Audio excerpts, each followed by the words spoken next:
Il était une fois dans un charmant village au cœur des vallées, un jeune homme nommé Rohan. Rohan était connu dans tout le village pour sa capacité exceptionnelle à rester calme et posé, même dans les situations les plus difficiles. Il semblait libéré des griffes des émotions qui troublèrent le cœur des autres. Les villageois se demandaient souvent quel était le secret derrière l'équilibre émotionnel extraordinaire de Rohan. Un jour, ils l'approchèrent et lui demandèrent « Rohan, comment fais-tu pour rester si impassible quoi qu'il arrive ?» Rohan sourit doucement et répondit « Je vais vous raconter mon histoire et les enseignements qui m'ont guidé sur ce chemin de l'équilibre émotionnel. Il y a de nombreuses années, quand Rohan n'était qu'un garçon, il s'était aventuré profondément dans la forêt entourant son village. Il erra à travers la végétation dense jusqu'à ce qu'il tombe sur une grotte isolée. À l'intérieur de la grotte, il découvrit un vieux moine méditant les yeux fermés. Rohan, curieux, décida d'attendre silencieusement, observant le moine en méditation. Les heures passèrent et le moine finit par ouvrir les yeux. Il regarda Rohan et dit « Jeune homme, tu sembles troublé par les tempêtes émotionnelles qui grondent en toi. » Rohan hocha la tête, ses yeux reflétant son tourment intérieur. « Oui, vénérable moine, je trouve difficile de contrôler mes émotions, surtout dans les situations éprouvantes. » Le moine sourit gentiment et invita Rohan à s'asseoir à côté de lui. Il commença à lui transmettre sa sagesse, enseignant à Rohan l'art du détachement émotionnel et le chemin vers la sérénité intérieure. Le moine initia Rohan à la pratique de la pleine conscience. Il lui apprit à observer ses pensées et émotions sans jugement, à simplement reconnaître leur présence et les laisser passer comme des nuages dans le ciel. Rohan pratiqua la pleine conscience chaque jour avec diligence. Il s'asseyait sous l'ombre d'un arbre de Bodhi, se concentrant sur sa respiration et les sensations de son corps. Graduellement, il apprit à se détacher de ses émotions, comprenant qu'elles étaient éphémères et ne reflétaient pas véritablement son être intérieur. À mesure que la pleine conscience de Rohan s'approfondissait, le moine lui partagea l'importance de l'empathie. Il expliqua que ne pas être émotionnel ne signifiait pas être froid ou insensible. Au contraire, cela signifiait répondre aux défis de la vie avec compréhension et affection. Rohan commença à cultiver l'empathie pour lui-même et pour les autres. Il aidait ses compagnons villageois dans leurs difficultés, offrant une oreille attentive et une main secourable. Cet acte de bonté le rapprocha encore plus des gens du village, et sa réputation de jeune homme empathique et non émotionnel continua de croître. Les années passèrent, et Rohan devint un jeune homme sage et tranquille. Il était devenu une source de guidance pour les villageois, les aidant à naviguer les eaux tumultueuses de leurs propres émotions. On le consultait souvent pour des conseils, et ses paroles portèrent le poids de la sagacité. Un jour, une grande tempête s'abattit sur le village, dévastant maisons et récoltes. Les villageois étaient dévastés, et leurs émotions étaient à vif. Ils se tournèrent vers Rohan, s'attendant à ce qu'il soit ébranlé par la calamité. Cependant, Rohan resta inébranlable. Il consola les villageois et les aida à reconstruire leur vie. Il expliqua que bien que les émotions fassent naturellement partie de l'existence humaine, il était possible de trouver la paix intérieure en ne s'y accrochant pas, en reconnaissant leur impermanence. Les enseignements de Rohan se répandirent au-delà du village, atteignant des gens de loin. Son histoire devint une légende, et des pèlerins vinrent au village pour chercher ses conseils. Rohan, désormais un homme âgé, continua de partager sa sagesse jusqu'à la fin de ses jours. En fin de compte, Rohan démontra que le chemin pour devenir non émotionnel ne consistait pas à réprimer les sentiments, mais à les comprendre et à y répondre avec équité. Son héritage perdura, rappelant à tous que le secret de l'équilibre émotionnel résidait dans la pleine conscience, l'empathie et la réalisation que les émotions, comme des nuages passagers, finiraient par s'éloigner. Au fil des années, Rohan ressentit un appel intérieur à approfondir sa compréhension du détachement émotionnel et de la paix intérieure. Il décida d'entreprendre un voyage vers un monastère éloigné, niché haut dans les montagnes de l'Himalaya. Le monastère était réputé pour ses enseignements sur les aspects profonds de l'esprit et des émotions. Rohan fit ses adieux aux villageois, qui étaient devenus comme une famille pour lui, et entama son périple à travers des terrains périlleux et des conditions météorologiques difficiles. Il atteignit le monastère isolé, perché au bord d'une falaise brumeuse. Les moines l'accueillirent chaleureusement, sentant son désir sincère de connaissance. Au monastère, Rohan rencontra un maître sage et humble nommé Li. Maître Li avait passé une vie entière à explorer les rouages complexes de l'esprit humain et des émotions. Il partagea avec Rohan les enseignements anciens du monastère, qui allèrent bien au-delà de tout ce qu'il avait rencontré auparavant. Sous la guidance de Maître Li, Rohan plongea dans les enseignements de la méditation Vasana et la philosophie complexe de l'esprit. Il apprit que devenir non émotionnel ne signifiait pas engourdir ses sentiments, mais plutôt comprendre les causes profondes de la souffrance et les transcender. Les journées de Rohan étaient remplies de méditation, de contemplation et de discussions enrichissantes avec les moines. Il commença à explorer les profondeurs de sa propre conscience, affrontant les émotions qu'il avait réprimées ou ignorées. Avec l'aide de Maître Li, Rohan déterra des peurs enfouies depuis longtemps, des insécurités et des attachements.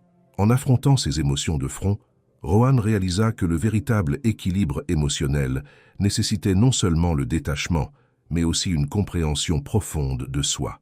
Il découvrit qu'en reconnaissant et en acceptant ses propres émotions, il pouvait aider les autres à naviguer leurs propres paysages émotionnels avec plus de sagesse et de compassion.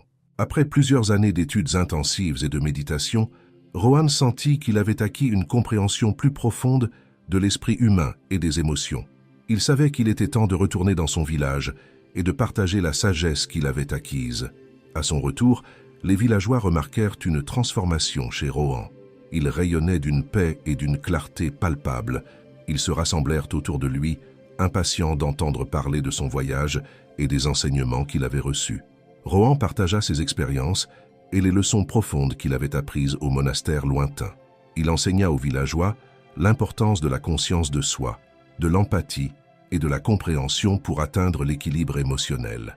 Le village, déjà familier avec sa sagesse, embrassa ses enseignements de tout cœur. Au fil des ans, le village devint un havre de résilience émotionnelle et de sagesse. Les villageois, inspirés par le voyage de Rohan, apprirent à affronter leurs propres émotions et à répondre aux défis de la vie avec équité. L'effet de ricochet des enseignements de Rohan se propagea loin et toucha la vie d'innombrables individus en quête de maîtrise émotionnelle. À mesure que Rohan vieillissait, il continua de guider et d'inspirer les villageois et tous ceux qui venaient chercher sa sagesse. Son héritage devient un phare d'espoir et de transformation. En fin de compte, l'histoire de Rohan enseigne au monde que devenir non émotionnel ne signifie pas nier son humanité ou réprimer ses émotions. Au contraire, cela signifiait comprendre la nature profonde des émotions, les embrasser avec empathie et utiliser cette compréhension pour naviguer les courants changeants de la vie avec grâce et sagesse. Le passage du temps était inévitable et le corps de Rohan commença à montrer des signes de vieillissement. Un matin frais, alors que le soleil projetait une teinte dorée sur le village, Rohan rassembla les villageois sous le même arbre de Bodhi où il avait appris pour la première fois l'équilibre émotionnel de Maître Li. Il les regarda avec des yeux remplis de sérénité et dit « Mes chers amis, mon temps dans ce monde touche à sa fin. J'ai partagé avec vous tout ce que j'ai appris et cela réchauffe mon cœur de voir la sagesse que vous avez embrassée. » Des larmes montèrent aux yeux des villageois lorsqu'ils réalisèrent que le temps de leur bien-aimé Rohan parmi eux touchait à sa fin. Rohan continua. Rappelez-vous que le chemin vers l'équilibre émotionnel et la paix intérieure n'est pas une destination, mais un voyage de toute une vie. Embrassez vos émotions, car elles sont les fils qui tissent la tapisserie de votre existence. Grâce à la compréhension et à l'empathie, vous pouvez trouver l'équanimité que vous cherchez. Avec ces derniers mots, Rohan ferma les yeux et un sourire serein se dessina sur son visage. Il prit son dernier souffle et une profonde tranquillité enveloppa le village. Les villageois, bouleversés mais révérencieux, savaient que Rohan avait transcendé le royaume terrestre, son esprit faisant désormais partie de l'essence même du village. Le décès de Rohan marqua le début d'un nouveau chapitre dans l'histoire du village. Ils continuèrent de suivre ses enseignements, pratiquant la pleine conscience, l'empathie et la conscience de soi. L'esprit de Rohan semblait linger dans les feuilles bruissantes de l'arbre de Bodhi, dans les eaux coulantes de la rivière voisine et dans les cœurs des villageois touchés par sa sagesse. L'histoire de la vie et des enseignements de Rohan se répandit bien au-delà des frontières du village. Des pèlerins et des chercheurs de terres lointaines se rendirent au village pour rendre hommage à l'homme qui avait atteint l'état insaisissable de non-émotion par la compréhension et l'empathie. Le village devint un centre d'apprentissage, attirant des érudits, des moines et des philosophes cherchant à comprendre les secrets de la maîtrise émotionnelle.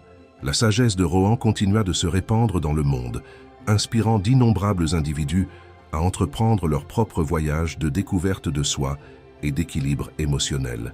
Les générations passèrent, et le village lui-même subit des transformations, mais l'héritage de Rohan perdura. Son histoire fut racontée autour des feux de camp, dans les temples et dans le cœur de ceux qui cherchaient un chemin vers la paix intérieure. Le village prospéra, non seulement comme un lieu de beauté naturelle, mais aussi comme un sanctuaire pour l'âme. L'histoire de Rohan, le sage non émotionnel, vécut comme une parabole intemporelle. Elle enseigna aux gens que le véritable chemin vers l'équilibre émotionnel ne résidait pas dans la suppression des sentiments, mais dans leur compréhension et leur embrassement empathique. L'héritage de Rohan rappela à tous que, comme les montagnes éternelles de l'Himalaya, l'esprit humain pouvait atteindre de grandes hauteurs de sagesse émotionnelle et de sérénité grâce aux pratiques de la pleine conscience, de l'empathie et de la conscience de soi. Alors que nous arrivons à la fin de ce voyage, je vous invite à faire partie intégrante de notre communauté. Si vous avez trouvé l'inspiration dans cette histoire, soutenez-nous en appuyant sur le bouton j'aime, en partageant avec vos amis et en laissant un commentaire ci-dessous avec vos réflexions ou toute histoire que vous aimeriez entendre ensuite.